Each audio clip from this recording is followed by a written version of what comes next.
गीता नाम एक युवती का विवाह हुआ। वह अपने पति और सास के साथ अपने ससुराल में रहने लगी।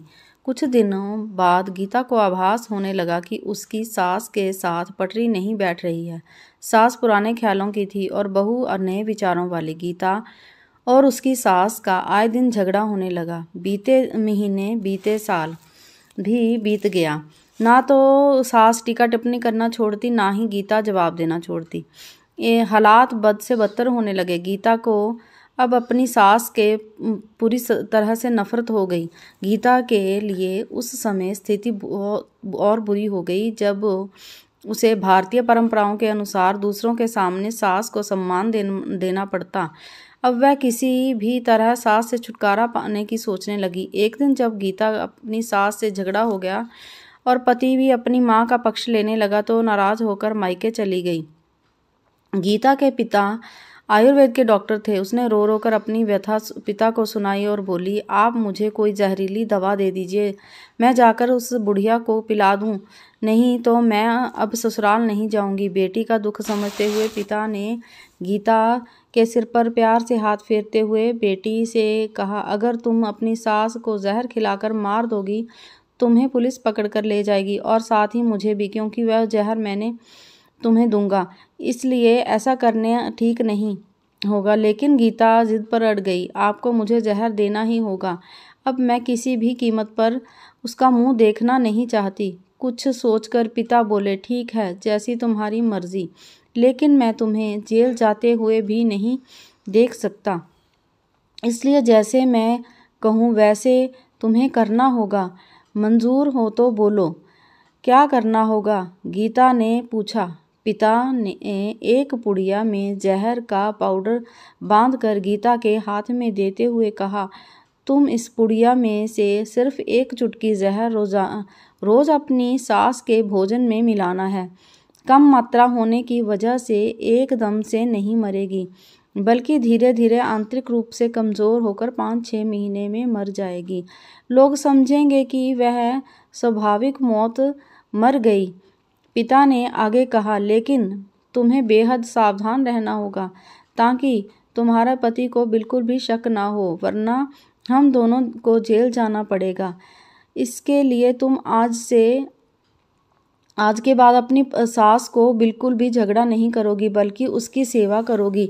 यदि वह तुम पर कोई टीका टिप्पणी करती है तो तुम चुपचाप सुन लोगी, बिल्कुल भी प्रत्युत्तर नहीं दोगी।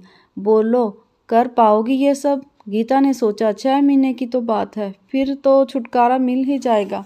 उसने पिता की बात मान ली और जहर की पुड़िया लेकर ससुराल चली आई। ससुराल आते ही अगले दिन से गीता ने सास के भोजन में एक चुटकी जहर मिलाना शुरू कर दिया। साथ ही उसके प्रति अपना बर्ताव भी बदल लिया। अब वह सास के किसी भी ताने का जवाब नहीं देती, बल्कि क्रोध को पीकर मुस्कुराते हुए सुन लेती। रोज उसके पैर दबाती और उसकी हर बात का ख्याल रखती। सास से पूछ पूछ कर उसकी पसंद का खाना बनाती, उसकी हर आज्ञा का पालन करती। कुछ ही हफ्ते बीतते बीतते सास के स्वभाव में भी परिवर्तन आना शुरू हो गया। बहू की ओर से अपने तानों का प्रत्युत्तर ना पाकर उसके ताने अब कम होने चले थे, बल्कि वह कभी कभी बहू की सेवा के बदले आशीष भी देने लगी थी। धीरे धीरे 4 महीने बीत गए। गीता नियमित रूप से सास को रोज एक चुटकी जहर देती आ रही थी, किंतु उस घर का माहौल अब एकदम से बदल चुका था। सास बहू का झगड़ा पुरानी बात हो चुकी थी। पहले जो सास गीता को गालियां देते नहीं थकती थी, अब वही आस पड़ोस वालों के आगे गीता की तारीफों के पुल बांधने लगी थी। बहू को साथ बिठाकर खाना खिलाती और सोने से पहले भी जब तक बहू से 4 प्यार की बातें न कर ले उसे नींद नहीं आती थी। 6ठा महीना आते आते गीता को लगने लगा कि उसकी सास उसे बिल्कुल अपनी बेटी की तरह मानने लगी है। उसे भी अपनी सास से माँ की छवि नजर आने लगी। जब वह सोचती कि उसके दिए हुए जहर से उसकी सास कुछ ही दिनों में मर जाएगी तो वह परेशान सी हो जाती। इसी अफवाहों में एक दिन वह अपने पिता के घर दोबारा जा पहुंची और बोली, पिताजी, मुझे उस जहर के असर को ख़त्म करने की दवा दे दीजिए, क्योंकि अब मैं अपनी सास को मारना नहीं चाहती। वो बहुत अच्छी है और अब मैं उन्हें अपनी माँ की तरह चाहने लगी हूँ। पिता ठठाकर हंस पड़े और बोले, जहर? कैसा जहर? मैंने तो जहर के नाम पर हाजमे का चूरन दिया था। हा हा हा हा हा।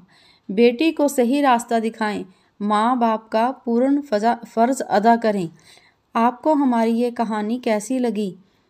कमेंट बॉक्स में ज़रूर लिखें। ऐसी ही और कहानियाँ सुनते रहने के लिए चैनल को सब्सक्राइब करें और लाइक और शेयर भी करें। जल्द ही मिलते हैं एक नई कहानी के साथ। धन्यवाद।